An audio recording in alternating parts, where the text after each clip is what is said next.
Goeiemôre vriende, dit is vandag Vrydag 22 Mei 2026. Die bazaar, voordat ek vergeet, die bazaar is volgende week Saterdag vriende. Julle is baie welkom om die bazaar by te woon. Ons kort nog 'n bietjie wit olifante, soos daar by julle in die garage goed lê wat julle van hom wil ontslaa raak, bring dit vir ons na die kerk toe asseblief. Laat ons dit kan gebruik. Jy kyk so 'n bietjie aan julle garage, daar is altyd goed wat ou wil van ontslaa raak. Aan ander mense wil dit hê.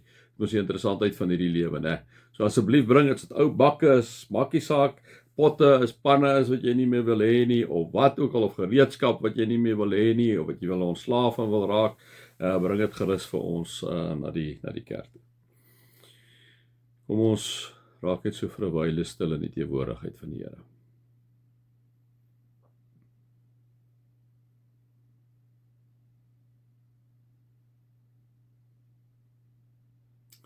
Dankie Here dat ons vir U kan aanbid as 'n lewende, almagtige, alomteenwoordige, liefdevolle omgee Vader. Dankie dat U altyd na ons kyk met sagte oë. Dankie Here dat U as die God van die heelal, ons koppe is te plat om dit te begryp, maar die God van die heelal, die drie-enige God, Vader, Seun en Gees, vir ons lief is as mense. So lief is Here tot op die punt waar U vir Jesus gestuur het, God self, om in ons plek te kom sterwe. Traumatiese ervaring vir U. Dankie Here vir U ongelooflike, onvoorwaardelike liefde. Amen. Vriende, mag daar vir julle genade en vrede en oorvloed wees, omdat julle God ken, Jesus ken en die Heilige Gees ken. Vriende, ons is in Hebreërs, ek het gister ook vir julle gesê, ek sit maar altyd 'n bietjie die agtergrond uit. Weet nie lekker wie het Hebreërs geskrywe nie, vriende. Die Hebreërs sê hulle dui hoofsaaklik op jou Joodse Christene, aan wie dit geskrywe is, mense wat uit die Joodse godsdiens tot geloof in Jesus gekom het, né? So hulle die Ou Testament goed verstaan, die tempeldiens goed verstaan, hulle die verbond baie goed verstaan, en dit was dikwels in Paulus se geval nou, liewe vriende, die ding dat hy die hele tyd vir hulle moes sê, hulle moes herinner dat gaan nie oor die wet nie, dit gaan oor die genade. Nee, dit gaan oor 'n geloof in Jesus Christus. En jy kan nie vir Jesus sê en dan sê maar jy moet nog dit nie, want dan sit 'n add-on, dan is Jesus nie voldoende nie. So dit is maar die grootliks Paulus se lyn. Hebreërs se lyn is die heeltyd om vir Jesus op die voorgrond te sit. Dit is mense, liewe vriende, wat inderdaad vervolging beleef, swaar kry beleef, moedeloos geraak het en ook die gevaar gestaan om weer terug te beweeg na die ou verbond toe, né? So in die jare, vriende, dit wat ek nou hierso het so tussen 80, 90 geskryf, kom ons sê maar van 70 tot 90 geskryf, die ou is nie presies 100% seker nie, maar dit is basies waar dit gaan, en dit gaan in kort daarvan, liewe vriende, dat dit gaan oor Jesus wat hierdie Hebreërs skrywer vir ons weer op die voorgrond sit. Ons het nou gister ook 'n bietjie met mekaar gedeel daaroor, nou julle kan weer een gaan lees, hoofstuk 1 is amazing.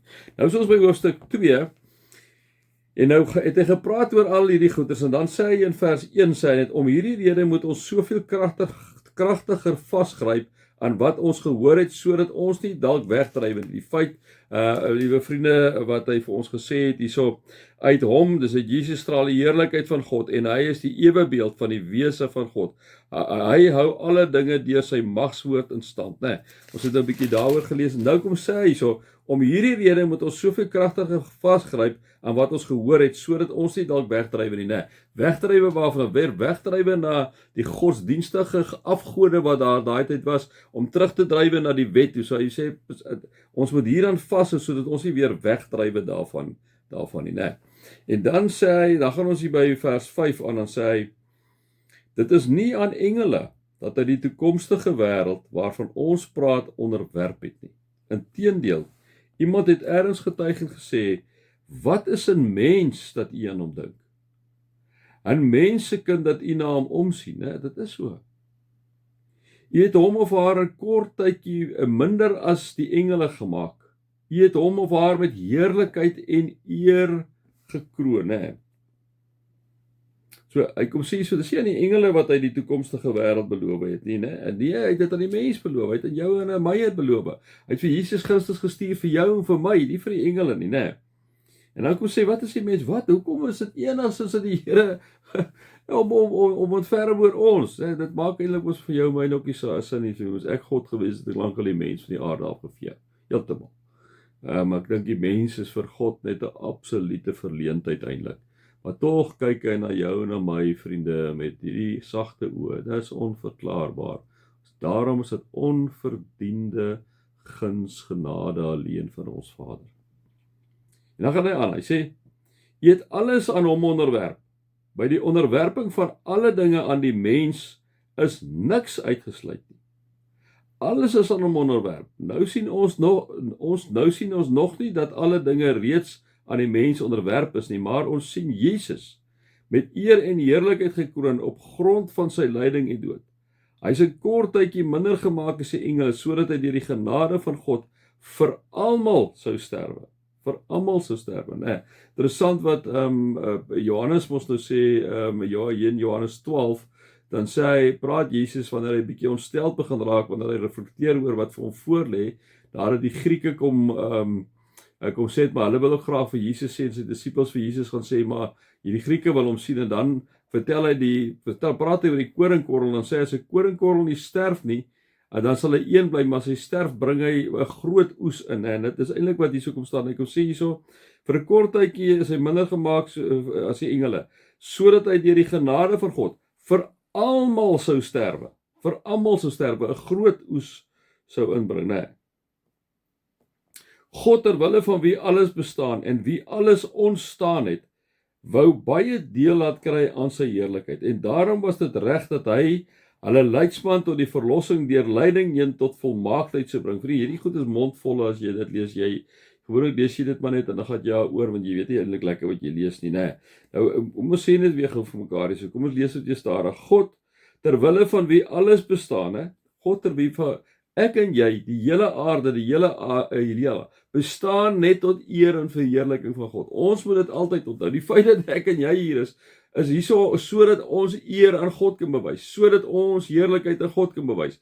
Die aarde, die sterre, die planete, die alles is daar om eer aan God te bewys. Ons moet dit nooit vergeet nie. Ek en jy kan so maklik opgeneem word in ons ou lewetjie en ons ou wêreldjie, en ons moet nou 'n bietjie geld maak en ons moet ons lewe voorsien. Want ons totaal van God vergeet. Maar eintlik gaan die hele lewe, die hele heelal, alles daaraan om die heel tyd eerlikheid en eer aan God te gee. Gaan die heel tyd daaroor dat ek en jy moet in afhanklikheid en in nederigheid voor God moet buig, dat ons God moet loof, God moet prys, God moet aanbid die hele tyd. Dis waar dit gaan. En ek en jy verloor dit so maklik uit die oog, nie waar nie. God, ter wille van wie alles bestaan en deur wie alles ontstaan het, alles het deur God ontstaan, wou baie deel laat kry aan sy heerlikheid. En so hy wou gehad het dat mense moes deel kry aan op die ou einde om vir ewig en altyd te lewe. En daarom was dit reg dat hy hulle leidsman tot die verlossing deur lyding en tot volmaaktheid sou bring, né? Sodat hy in ons plek, so hy wil hê dat ons moet deel in sy heerlikheid. Maar ek en jy kan nie deel in sy heerlikheid as hierdie mense wat grondig sondig is nie. So wat het gebeur? In ons plek het hy vir Jesus gekom stuur om te kom sterwe sodat ek en jy deel kan hê in sy heerlikheid, hè. Maar dit het Jesus gekos, dis wat hier so staan. En daarom was dit reg dat hy hulle leidsman tot die verlossing deur lyding heen tot volmaaktheid sou bring. Hy wat heilig maak, sowel as die mense wat geheilig word, is almal uit een Vader. Né? So ek en jy, al die mense, liewe vriende, kom uit God uit. Maar ons is hier tot heerlikheid van God. Ons is hier vir God se plesier. Ons moet dit altyd onthou en ons vergeet dit so dikwels, né? Om hierdie rede, kom sê die Hebreërskrywer, om hierdie rede is Jesus nie skaam om hulle sy broers te noem nie. Hy sê tog, ek sal u naam aan my broers bekend maak, in die samekoms van die gemeente sal ek u lof besing. Ook sê hy, ek sal altyd op hom vertrou. Kom sê Jesus, né? Dit is eintlik 'n amazing gedeelte wat die Hebreërskrywer nou vir Jesus aanhaal uit ander gedeeltes uit. Julle kan nou maar gaan kyk onder gewoonlik uit die psalms uit waarby hy aanhaal. En verder, hier is ek met die kinders van God wat hy my gegee het. Aangesien hierdie kinders mense van vlees en bloed is, het hy ook net soos hulle mens geword. Dit het hy gedoen om deur sy dood die een wat mag het oor die dood, dit is die duiwel, te vernietig, en om hulle wat uit vrees vir die dood hulle hele lewe lank in slawerny was, te bevry. Dit is duidelik dat dit vir hom nie om die engele gegaan het nie, maar om die nageslag. Nee, die ouens het hier baie oor die, as ek weet gou vinnig kyk weer so 'n bietjie weer na die agtergrond. Hierso, ek weet gou vinnig kyk hierso of ek hom nou gaan vinnig kry. As ek hom nou nie vinnig kry nie, dan gaan ek hom nou eers los.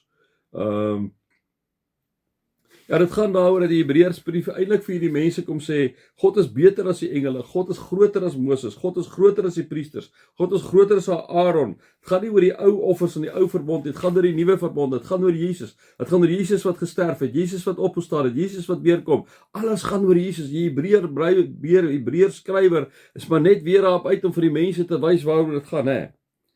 Dit is duidelik dat dit vir hom nie om die engele gegaan het nie, maar om my nageslag van Abraham. Daarom moes hy in elke opsig aan sy broers gelyk word, sodat hy 'n barmhartige en getroue hoëpriester voor God kon wees, om die sondes van die volk te versoen. Omdat hy self versoek is en gelei het, kan hy die help wat versoek word. Dit is eintlik 'n amazing gedeelte hierdie, vriende, wat ons baie maklik oor kan verbygaan. Ek moet nou ophou want ek sien die tyd, anders gaan ek hom nie kan. So ek hou op, is my 5 set. Mag julle God se liefde ervaar, mag julle sy genade ervaar, mag julle sy teenwoordigheid ervaar. Amen.